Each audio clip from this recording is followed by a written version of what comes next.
تو آپ کے تو تمام بیسز ہی ڈیمیج ہو گئے ہیں. تو آپ کہہ رہے ہیں کہ آپ کے اچھا ڈیمیجز بھی بڑے خطرناک ہیں, کیونکہ رپورٹ آہستہ آہستہ آ رہی ہیں. وہ جو ڈیمیج ہم پڑھ رہے ہیں, خاص طور پہ بحرین میں جو اٹیک جو ہوا ہے, وہ تو کہہ رہے ہیں کہ جو رپورٹ جمع ہوئی ہے کانگریس کے اندر اس سے 4 گنا کے زیادہ ہے.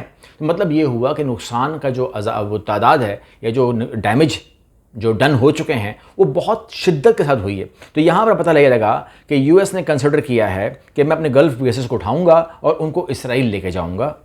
کلیئر کٹ ہو گیا نا, اب تو مسئلے ختم ہو گیا. اب کیا پردہ کریں گے کہ یہ بیسز کس لیے تھے. تو یہ بیسز چونکہ وہ ایران کی سالمیت کو ہی انشور کر رہے تھے, تو اب انہوں نے کہا کہ چونکہ یہ اسرائیل کی سالمیت کے لیے ہیں تو اسرائیل میں ہی آپریٹ کریں گے. اسلحہ بھی, جہاز بھی, اور جو بیٹریز ہیں وہ بھی, اور تمام چیزیں. یہ کلیئر ہو گیا, یعنی کہ کچھ چیزیں اب ہمارے سامنے اللہ کا شکر ہے کلیئر بھی ہو رہی ہیں, تو ہم اس بات کو لے کر کے سمجھ بھی رہے ہیں. اب اس کے اندر کچھ رکاوٹیں بھی ہیں, اور رکاوٹیں یہ ہیں کہ اسرائیل جو ہے وہ دیکھ رہا ہے کہ جو غزہ ہے اسے کمپلیٹ طور پر ختم کرنا ہے. جو وزیر خزانہ نے کہا بھی ہے کہ ہمیں غزہ کے اندر جو ہے اب کمپلیٹ حکومت چاہیے. غزہ نام کی کوئی چیز اب رہے گی نہیں, وہ نام چینج کر دیں اس کا.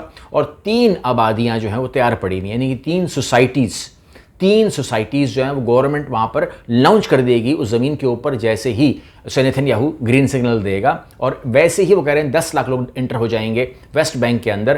تو فلسطین نام کو وہ بالکل مٹا کر دیکھنا چاہتے ہیں.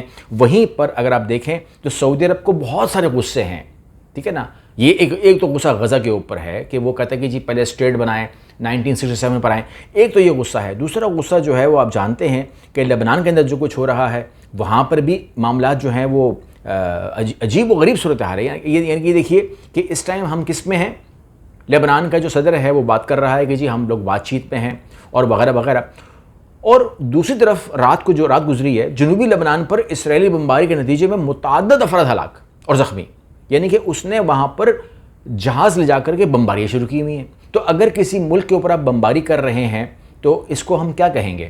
یہ کون سی مطلب میں مانتا ہوں کہ اسرائیل ہمیشہ یہی بات کرتا ہے کہ اٹس اے جوک, یعنی کہ جو بھی معاہدہ ہوتا ہے اس کو ہم ایز اے جوک کے طور پر لیتے ہیں. تو ٹھیک ہے, لیکن ظاہر سی بات ہے پوری دنیا سے جوک کے طور پر نہیں لے رہی ہوتی, اور ہم سمجھتے ہیں کہ معاہدہ ہوا ہے تو معاہدہ ہوگا. لیکن اگر آپ یہ دیکھیں کہ دنیا نے دیکھا ہے کہ حزب اللہ کے دنیا نے دیکھا کہ لبنان کے اوپر جو ہے وہ ٹوٹ چکا ہے, بالکل مکمل طور پر ٹوٹ پڑا ہے اسرائیل, اور وہ مسلسل حملے کر رہا ہے, قبضے کی بات کر رہا ہے, تمام چیزوں کی بات کر رہا ہے. تو اس پاداش میں ہونا تو یہ چاہیے کہ اسرائیل کے خلاف کوئی کارروائی ہو یہ رہا ہے کہ حزب اللہ کے خلاف امریکی اور خلیجی ممالک کی طرف سے پابندیوں کا اعلان. تو یہ خلیجی ممالک اور امریکہ کو غصہ کس پہ آیا.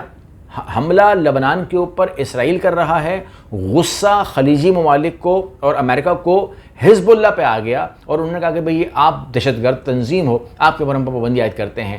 یعنی کہ مجھے بتائیے کہ یہ تو بالکل ہی دنیا کی آنکھیں جو ہیں وہ کام کرنا چھوڑ چکی ہیں اور انہیں کچھ نظر ہی نہیں آ رہا ہے اس حوالے سے. اچھا, ایک طرف تو آپ دیکھ رہے ہیں کہ اسرائیل جو ہے وہ جنوبی اگر لبنان کی بات کریں تو وہاں پر وہ ایک نسلی صفایا کہہ رہے ہیں اس کو وہ, اور اس کے علاوہ وہاں پر وہ اپنی کارروائیاں بڑھا رہا ہے, اپنی چیک پوسٹ بنا رہا ہے. تو گویا کہ وہ کلیئر کٹ زمین پہ قبضے فرما رہا ہے. وہیں پر امریکہ کہہ رہا ہے کہ مجھ پر بھی کوئی قدغن مت لگاؤ, تاکہ میں اگر چاہوں تو میں بھی لبنان میں داخل ہو کر کے ساتھ دوں اسرائیل کا, تاکہ وہ زمین جو قبضے کر رہا ہے اگر کوئی رکاوٹ پڑتی ہے, کیونکہ وہاں پر حزب اللہ موجود ہے, تو ہمیں اس کا ساتھ دینا ہوگا. یہ تمام چیزیں ہو رہی ہیں. وہیں پر اسرائیل ایک طرف دیکھ نہیں رہا, وہ لبنان کے اندر بمباری کر کے لبنان والے کام کر رہا ہے. شام کے اندر بھی اس کی دخل اندازی جاری ہے, اور اس کے علاوہ بھی وہ اپنی جو غزہ ہے اور جو ویسٹ بینک ہے وہاں پر بھی اپنا آپریشن, یعنی کہ اب ایسا لگتا ہے کہ جو اس نے گریٹر اسرائیل کا جو آپریشن ہے وہ اس نے عملی شکل دے دی ہے, اور وہ اب بہت جلد چاہتا ہے, لگتا ایسا ہے کہ وہ بہت ہی جلد اسے پائے تکمیل کو پہنچانا چاہ رہا ہے, جس کو بھاپ لیا ہے سعودی عربی نے بھی, اور عرب ممالک کو بھی سمجھ میں آ رہی ہے. لیکن وہاں پر وہ لوگ اتنا کھل کے اس کے خلاف شاید نہ کھڑے ہوں. لیکن اگر ہم ترکی کی بات کریں تو ترکی کا معاملہ یہ ہے کہ ترکی کے حوالے سے آپ کو 2-3 خبریں دے دیتا ہوں کہ آپ کو سمجھ میں آ جائے کہ اس ٹائم کہاں کھڑے ہیں, کیونکہ ایک ملک وہ بھی ہے نا. ترکی جو ہے اس کے بارے میں ایک انٹرویو چل رہا تھا بٹوین نیتن یاہو کے. تو نیتن یاہو کہتے ہیں کہ جو اردوغان ہے وہ چاہتا کیا ہے, وہ چاہتا ہے destroy Israel and take control of Jerusalem again. لفظ کیا ہو رہا ہے اگین. اگین کا مطلب کیا ہوا, آپ جانتے ہیں کہ اردوغان تو نہیں کہنا چاہیے, ترکی کہنا چاہیے. ترکی سے نکلتی ہے سلطنت عثمانیہ. اور سلطنت عثمانیہ جو ہے وہ ایک ٹریول جو کرتی ہے وہ سب سے پہلے قبضہ کرتی ہے. تاریخ کہتی ہے کہ وہ شام کے اندر اس کی حکومت قائم ہوتی ہے, اور شام کے اندر جب حکومت قائم ہوتی ہے تو اس کے فوراً بعد جو حکومت قائم ہوتی ہے وہ ہوتی ہے یروشلم کے اوپر. یعنی کہ یہ پورا فلسطین کا جو علاقہ ہے اس کے اوپر سلطنت عثمانیہ, تو وہ ٹیکنیکلی کہتے ہیں کہ ترکی نے حکومت کی ہے. پہلے شام کے اوپر قائم کی ہم نے حکومت, اور تاریخ کہتی ہے کہ اس کے فوراً بعد جو ہے پھر یروشلم کے اوپر حکومت آئی. تو اس ٹائم اگر ترکی کی بات کروں میں آپ سے, تو ترکی کہتا ہے کہ ایک کام تو ہم نے کر لیا ہے, ٹھیک ہے, ایک ہم نے کیا کام کر لیا ہے کہ ہم نے شام میں تو حکومت قائم کر دی ہے. شام میں اس ٹائم تقریباً 1 لاکھ فوجی ترکی کے موجود ہیں, اور وہاں پر جو ان کے وزیر خارجہ ہیں مصطفیٰ صاحب جو ہے وہ وہاں پر گئے, اور انہوں نے وہاں پر ہر جگہ کا صلاح الدین ایوبی کی قبر پہ جا کے وہ جو انہوں نے دعائیں کی ہیں, جو باتیں کی ہیں, وہ تو سب نے سن لی. انہوں نے کہا کہ جی ہم آپ نے یہ کیا اور ہم بھی یہ کرنے جا رہے ہیں, ٹھیک ہے نا. تو یعنی گویا کہ اس نے کہا کہ ہم نے ایک بار پھر سیریا کے اوپر, ہم کہتے ہیں ہمیں یقین نہیں تھا کہ ہم یہاں سے نکالے گئے تھے نا, ہمیں یقین نہیں تھا کہ ہم سیریا میں دوبارہ آئیں گے, یا ہماری آرمی دوبارہ آئے گی, یا ان زمینوں کے اوپر ہم دوبارہ گھومیں گے پھریں گے. ہمیں تو یقین نہیں تھا, لیکن اللہ نے ہمیں اس قابل کر دیا ہے کہ سیریا کے اندر ہم اپنی انٹیلیجنس تو لگا چکے ہیں, اپنی ایجنسیز کو بٹھا چکے ہیں, ہماری فزیکل فوجی بھی آ چکے ہیں. ظاہر سی بات ہے کہ کلیش کرتی ہے یہ بات اسرائیل کے ساتھ, لیکن سیریا میں تو اس نے اپنی پوزیشن کھڑی کر دی ہے. جہاں جہاں اس کی پوزیشن پہلے سے موجود تھی اس نے مضبوط بھی کر لی ہے. اس ٹائم سب سے اسٹرانگ ہولڈ ترکی کا ہی ہے وہاں پر, ٹھیک ہے نا.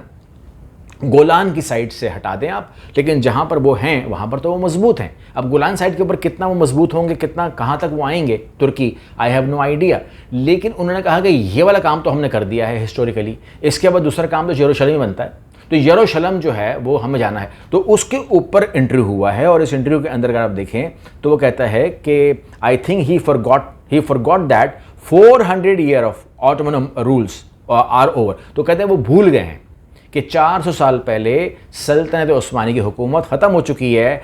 Today there is a strong state of Israel, اور اب یہاں پر ایک نئی حکومت قائم ہو چکی ہے جس کو آپ کہتے ہیں کہ اسرائیل, ٹھیک ہے نا. You should calm down, we will not allow anyone to threaten our existence. اچھا, ایک تو مسئلہ یہ کہ ان کو اپنی ایگزسٹنس کی فکر کرتی ہے, یعنی کہ یہ ہمیشہ ہی ہوتا ہے نا کہ آپ کے ہاتھ میں کوئی چوری کی چیز ہوتی ہے تو آپ کہتے ہیں کہ یار پتہ نہیں میرے پاس رہے گی نہیں رہے گی. تو یہ جو حرام کے پیسے ہوتے ہیں اور جو غلط طریقے سے لی ہوئی زمین ہوتی ہے اس میں برکت نہیں ہوتی ہے. تو ابھی ان کی زمین میں برکت نہیں ہے, یہ بیچارے تڑپتے رہتے ہیں, لڑتے رہتے ہیں. آپ کو کبھی بھی آپ کسی بھی زائنسٹ کو آپ سکون سے بیٹھا ہوا نہیں دیکھیں گے.